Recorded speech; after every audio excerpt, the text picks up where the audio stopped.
Castagnette, instrument de musique.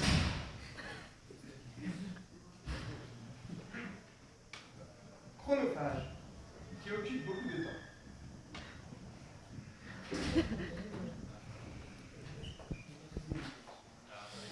Petite seconde, trois personnes s'installent ici, s'il vous plaît.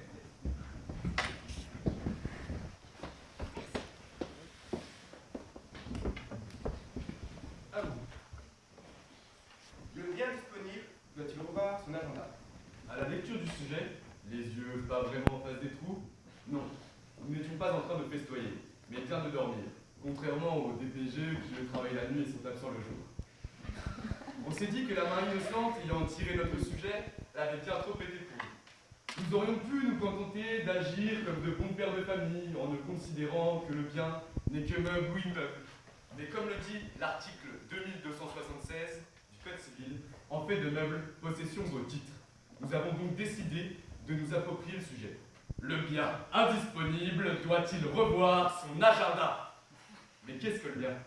Le bien, le bien, le bien la chose, le bien mention que l'on espère avoir, ou le bien le symbole? Parti dans des digressions vacillantes, mon pote me dit, les cheveux en bataille, la barbe au coin des lèvres, avec une haleine de poney.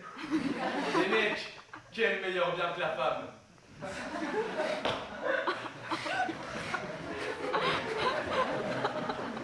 Et là, ça ne fit qu'un tour.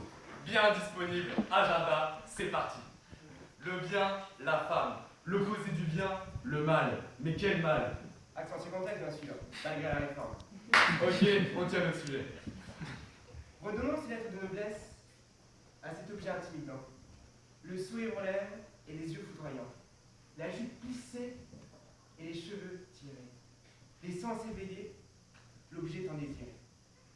On croit voir passer un ange, mais c'est l'enfer qui vous tente. Utopie ou réalité, c'est la vie qui me lâche.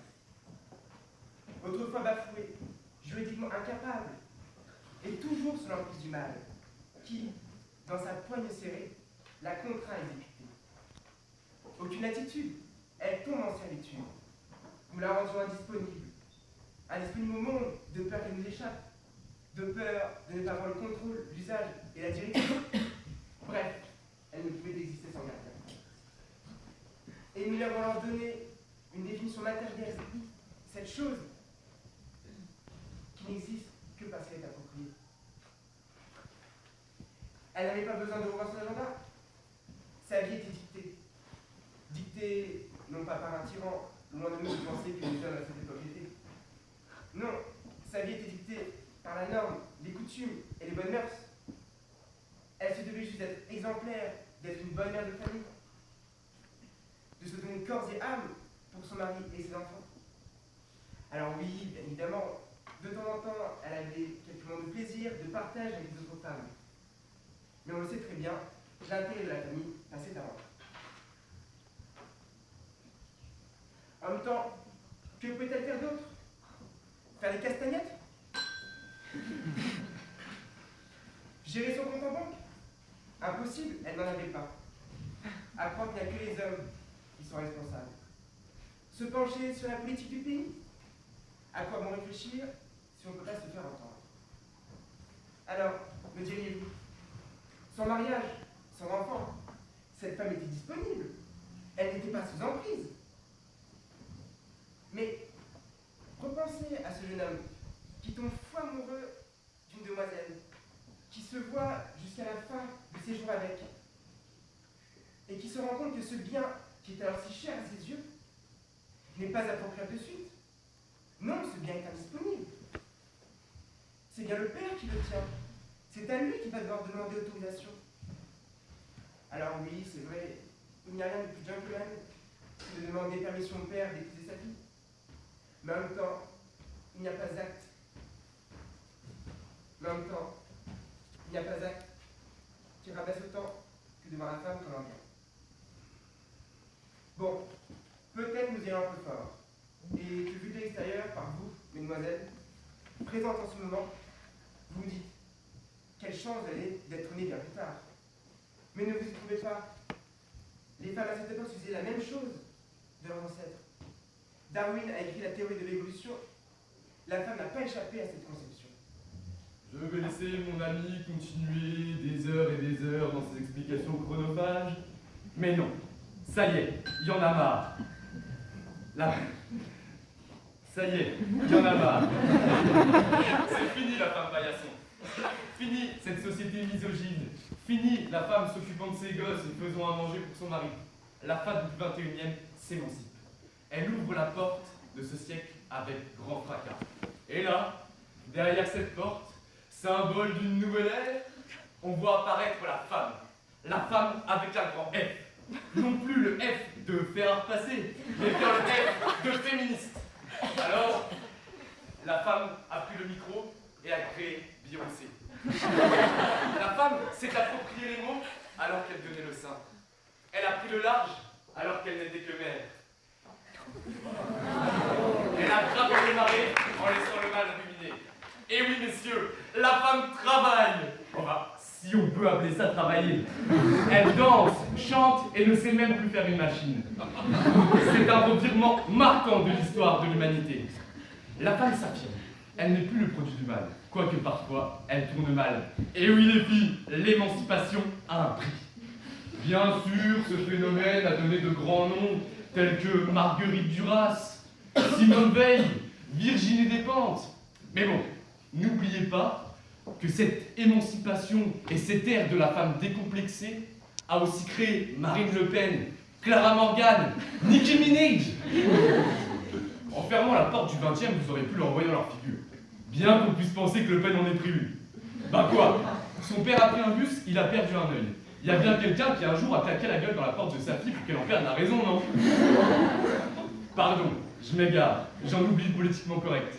De si bon matin, avec de délicieux croissants de la veille, un café lyophilisé, je ne sais plus ce que je raconte. Revenons-en à nos guenons, non pardon, nos moutons.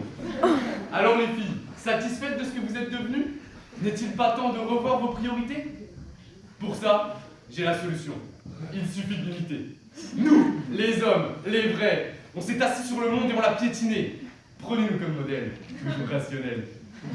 Les femmes ne sont plus objets du mal, mais certaines restent parfois objets de la société. Accro à la télé-réalité, sous l'emprise du maquillage, elles ne sont plus que prêtes à porter. Nous ne sommes pas toujours obligés de nous opposer. La conception manichéenne du bien et du mal peut être remise en cause. Enfin bon, il va de soi que ce n'est pas le mal qui a créé le mal, mais c'est bien cette femme, sous l'emprise du mal, qui a tenté l'homme avec cette pomme. Et oui les filles, dans tout panier, il y a des fruits pourris. Ça ne fait-il pas peur? J'ai peur pour la femme, peur que cette idée soit véhiculée, peur que vous, mesdames, mesdemoiselles, les membres du jury ici présents, composés d'une seule femme, que cette idée se répande, cette idée de la femme assujettie, de la femme sous l'emprise de la télé-réalité. Prenez votre avenir en main, sous peine de dépérir. Il est encore temps de revoir votre agenda. Bien que souvent plein, il reste vide, mais les pages à venir sont encore vierges. N'en déplaise au littéraire, évitez le syndrome de la feuille blanche, car le temps n'attend pas et les mœurs se changent. Parce que, sinon, imaginez-vous, dans quelques années, enfin, exception faite pour vous, monsieur Bloguin, vous réussissez dans notre fils, et c'est le palais de vous en Imaginez-vous que la femme est maîtresse du monde. Margaret Thatcher avait été précurseur. Depuis, elle a inspiré ses sœurs. Bon, ok, vous me suivez? La femme maître du monde. Les mecs, ça craint pour nous. Le foot, abrogé. Les pizzas entre potes, proscrites. Les albums dans le canapé, prescrites. Le temps n'est plus si favorable à l'homme. Quand la femme fut temps, elle en abuse. À croire qu'elle va nous faire payer les erreurs du passé. En même temps, elle en aurait bien besoin. Mais sincèrement, mesdames, n'êtes-vous pas mieux que cela? Avez-vous envie de voir votre mari à la maison et de vous dire qu'il n'a pas réellement choisi d'être là? Vous serez sa vérité, celle tant aimée, tant chérie. Il ne serait rien, un corps inerte, une enveloppe vide, un simple donneur de sperme. Il se demanderait s'il convient réellement, s'il est un bon géniteur. Vous imaginez toutes les questions existentielles qu'il pourrait se poser? Mais redevenons sérieux. Cette société matriarcale ne pourra exister qu'au conditionnel. Et oui les filles, n'oubliez pas que le il l'emporte toujours sur le elle. Trêve de masculinité, on ne va pas régresser et ressasser sans cesse les erreurs du passé. N'oublions pas que le 21e n'est que le début de l'égalité. Il suffit de se rappeler que ce mal et ce bien ne sont que deux êtres vivants. Que cet agenda n'est comme ces papiers. Et que ces derniers, c'est l'homme qui l'a créé. Alors, détruisons cet objet. Redonnons au temps la liberté, à la femme la parité, et à l'homme une touche de féminité.